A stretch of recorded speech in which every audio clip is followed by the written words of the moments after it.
1.2. Experiencia y aprendizaje. Por lo dicho anteriormente, resulta fácilmente comprensible que toda experiencia pueda producir, si la vives en profundidad, algún tipo de aprendizaje. Sin embargo, tendrás que tomar en cuenta que ciertos aprendizajes se dan únicamente ante ciertos tipos de experiencias. En primer lugar, el condicionamiento que se produce cuando dos eventos o situaciones se asocian de tal manera que la aparición de uno genera la presencia del otro. Debe recordarse, sin embargo, que no es tan simple la relación y ni siquiera puede hablarse de causa-efecto. En realidad solo se da un auténtico aprendizaje cuando a cada situación o problema se responde adecuadamente en función de tal situación, gracias a las habilidades o aptitudes adquiridas en el proceso. Así, al aprender a hablar aprendes a tomar parte en todo tipo de conversaciones, amorosas, políticas, religiosas o científicas. En segundo lugar, también aprendemos por ensayo y error. Aunque el hombre es el único animal que tropieza dos veces en la misma piedra. Como reza el refrán, también es cierto que la práctica hace al maestro. En efecto, probando y ensayando, por ejemplo, la compostura de motores, algunas experiencias nos resultan bien. El motor funciona y otras mal. El motor no trabaja. Las experiencias que te llevan a la solución correcta se van imprimiendo en tu memoria, se fortalecen mientras que las otras las vas eligiendo mediante la confrontación que haces entre la práctica y los resultados obtenidos. Pues has logrado aprender a resolver problemas resolviéndolos. En tercer lugar, aprendemos por comprensión. Así puedes aprender a distinguir entre una rosa y un clavel, entre un amigo verdadero y otro falso, entre diferentes especies animales, entre diferentes y diversos sistemas políticos o económicos. Todo ello implica la práctica, es decir, la experiencia vivida y sobre la cual reflexionas, cargado de teoría, para hacer conscientes las distintas consecuencias que se dan en ciertas circunstancias. En cuarto lugar, se aprende por imitación. Este aprendizaje supone la existencia de un modo, de un modelo, ejemplo o demostración, y la copia o repetición posterior del mismo. Así adquirimos el lenguaje materno y otros muchos conocimientos. El aprendizaje de la actuación artística, de la pintura, de la poesía, por ejemplo, se logra imitando hasta hacer surgir el propio estilo. El aprendizaje de idiomas, de la creatividad o de algunos oficios como carpintería, albañilería, agricultura, también puede hacerse por imitación. Pero para producir mejoría o innovación, tanto en el estilo como en la tecnología, se hace necesario recurrir al siguiente tipo de aprendizaje. Se trata en efecto del aprendizaje de conceptos, ideas, principios y teorías. Este se logra mediante la comunicación y el contacto con quienes han abierto brecha en el camino sinuoso y laberíntico de la historia. Es necesario porque permite organizar las experiencias aisladas, por ejemplo, amorosas, en categorías y teorías más amplias, como la teoría del amor. Este tipo de aprendizaje implica a los anteriores y requiere grandes dosis de discusión y crítica. Aquí entrarían las teorías en las que profundiza cada una de las ciencias. Por ejemplo, geofísica, electrónica, matemáticas, biología, psicología, sociología, economía, agronomía, medicina, filosofía, química, zootecnia y veterinaria. En síntesis, aprendemos por experiencias diversas, acertadas o desacertadas. De aquí la importancia de intentarlo todo. Tienes que arriesgarte al fracaso y, Entre otras cosas, aprender a hablarte a ti mismo. Solo así aprenderás a superar las ideas convencionales de lo que es posible. No temas dialogar con tu corazón en el silencio. Recuerda, aprendemos con el corazón o no aprendemos. Reflexionando sobre nuestros actos, nuestras relaciones familiares y sociales, día con día, constantemente. 1.3. Aprendizaje y motivación. No importan la edad, ni el sexo, ni las condiciones socioeconómicas para aprender. Desde tu situación personal, a ser, a crecer, a madurar. Si tienes miedo a cometer errores, piensa en quienes a tu alrededor han logrado aprender algo aparentemente imposible.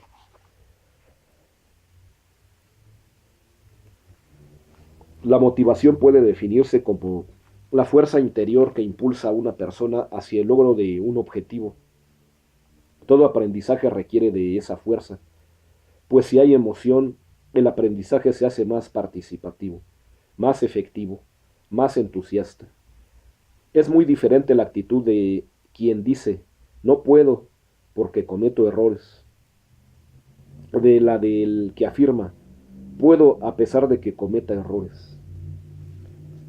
Si reflexionas un poco podrás captar que los animales también aprenden, pero los seres humanos somos los únicos capaces de compartir nuestras experiencias de éxito o fracaso y de dirigir consciente y voluntariamente nuestra actividad de aprendizaje para lograr llegar a las metas que nos hemos propuesto. Se subraya voluntariamente con el deseo de que busques dentro de ti mismo cuáles son tus metas y qué vas a hacer para alcanzarlas. Si realmente deseas aprender a aprender, encontrarás dentro de ti el impulso, la fuerza, el estímulo que te moverá a hacer realidad tus deseos. Para ello necesitarás aclarar y precisar tus objetivos. 1.4. Tus objetivos de aprendizaje. Una actitud dinámica durante el proceso de aprendizaje que, para decirlo una vez más, dura toda la vida, hace necesario que formules claramente y en orden de importancia tus objetivos de aprendizaje. Sin esa formulación será imposible que establezcas un sistema de autoevaluación objetivo y eficiente. Si estás convencido de que aprender es valioso y te transforma de tal manera que te permite enfrentar mejor los problemas de la vida, planear y decidir lo que quieres hacer de tu existencia, es imprescindible que te preguntes, ¿qué pretendo? ¿Qué quiero aprender? ¿Para qué? ¿Por qué? ¿Qué formas de actuar, de pensar y de sentir voy a obtener como resultado de mis experiencias? ¿A dónde quiero llegar? ¿Cómo voy a lograr conseguir lo que quiero? ¿Cuándo? ¿En qué momento? Si planeas así tus objetivos, te será más fácil posteriormente evaluar por ti mismo los resultados que vas obteniendo. Obviamente, al ir avanzando en el proceso será necesario que te detengas y reflexiones. ¿En qué grado estoy caminando hacia el logro de mis objetivos? ¿En qué medida he conseguido lo que quiero? ¿Por qué? ¿Sí o no? Más aún las experiencias inesperadas y no planeadas de la vida, considéralas como oportunidades para aprender. Ante cada hecho experimentalmente vivido o leído, deberíamos plantearnos algunas de las siguientes interrogantes. ¿Qué me enseña esto? ¿Por qué? ¿Qué importancia tiene en función de mis objetivos educativos? ¿Qué lugar o finalidad puedo asignarle dentro de lo que quiero que sea mi vida? Me conviene profundizar más sobre esto. ¿Por qué? ¿Cómo? ¿En dónde? ¿Durante cuánto tiempo? Proceder de esta manera nos hará ver que nuestros objetivos no son una meta ideal, inalcanzable, sino algo que va tomando forma y cuerpo dentro de nosotros mismos, que nos va enriqueciendo paulatinamente y que a corto o largo plazo beneficiará también a la sociedad en su conjunto. En efecto, todo conocimiento tiene una dimensión ética. Somos responsables de lo que aprendemos, en tanto que tenemos la obligación de utilizar el conocimiento para el desarrollo de los objetivos morales, es decir, para llegar a ser más y más humanos, simplemente humanos. Conviene aclarar que el camino para lograr tus objetivos, el cómo vas a alcanzarlos, es tan importante como la selección de los mismos. No basta con tener objetivos, es imperioso que escojas un método para alcanzarlos. En los capítulos que siguen encontrarás una serie de sugerencias para administrar mejor tu tiempo, para leer, para tomar notas y apuntes o para escribir. Sin embargo, únicamente serán sugerencias. Esas sugerencias y muchas otras no tendrán ningún valor para ti si no las practicas, si no las pones a prueba, si no aprendes a aprender, utilizando tu propio método, siguiendo tu propio camino. Para ello necesitarás distinguir el conocimiento más o menos valioso que obtendrás en tu proceso de aprendizaje. 1.5 El conocimiento más valioso. Todo cuanto sé del mundo, incluso lo sabido por la ciencia, lo sé a partir de mi propio punto de vista, de una experiencia del mundo, sin la cual nada significaría los símbolos de la ciencia.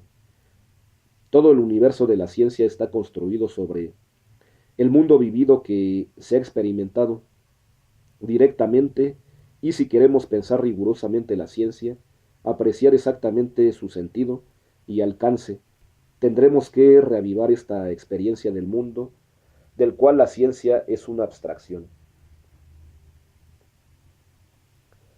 Estas palabras de Merleau-Ponty nos permiten comprender por qué una de las características que distinguen a una persona educada conocedora, realmente sabia, es su capacidad para descubrir qué conocimiento tiene más valor y cómo aplicar esos conocimientos en una experiencia concreta, de dónde surge nuestro saber del mundo.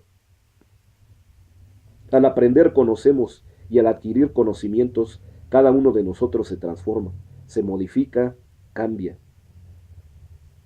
Sin embargo, desde mi propia perspectiva, esa transformación que produce en nosotros el aprendizaje debería orientarse hacia los valores específicamente humanos que nos hacen diferentes de los animales. Así pues, desde mi punto de vista, el conocimiento más valioso será aquel que a. Permite comprender la totalidad de la vida como un camino, como una ascensión penosa que nos lleva hacia algo más allá de nosotros mismos. B. Capacite para ver en profundidad a las personas, los hechos, los acontecimientos de cada día. C. Permite distinguir entre un hecho y una opinión, la evidencia y la propaganda, lo lógico y lo absurdo. D. Nos haga más aptos para dialogar y compartir nuestras ideas con otros, hablando y escuchando, planteando preguntas penetrantes o resolviendo problemas profundos. E. Contribuye a dar sentido y significado a los hechos cotidianos de nuestra existencia, a la vida, al trabajo, al dolor, al sacrificio, a la lucha, al amor, a la alegría, a la enfermedad y a la muerte. F. Ayude a crear solidaridad entre las personas, entre las naciones y permita hacer crecer los lazos afectivos, amorosos, fraternos. G. Capacite a personas y pueblos a conocer dónde está la enfermedad social y cómo se ha adquirido, no únicamente para aliviar el dolor, sino también para curarlo. H. Refuerce nuestra responsabilidad personal y social y nos haga aceptar las consecuencias de nuestros actos o de nuestras omisiones. En conclusión, no siempre ni en todas partes el conocimiento más valioso es el más útil, aunque los conocimientos útiles, prácticos, pueden ser también valiosos. Más aún, la práctica es el único camino que tenemos para transformar la realidad y hacer frente a situaciones problemáticas. La creatividad en esta perspectiva consiste en la búsqueda de nuevas formas de conocimiento o de expresión, de nuevos instrumentos y procedimientos, en suma de nuevas posibilidades nunca antes exploradas o experimentadas. Por todo ello resulta más importante aprender a aprender que la simple acumulación de conocimientos, pues implica adquirir ese espíritu aventurero que nos impulsa a probar y a explorar nuevos caminos para nuestra vida, mediante el aprendizaje vivencial existencial, sintiendo, pensando, reflexionando con el corazón, con todo el cuerpo, en cuyas venas corre la inteligencia efectiva, la emoción pensante.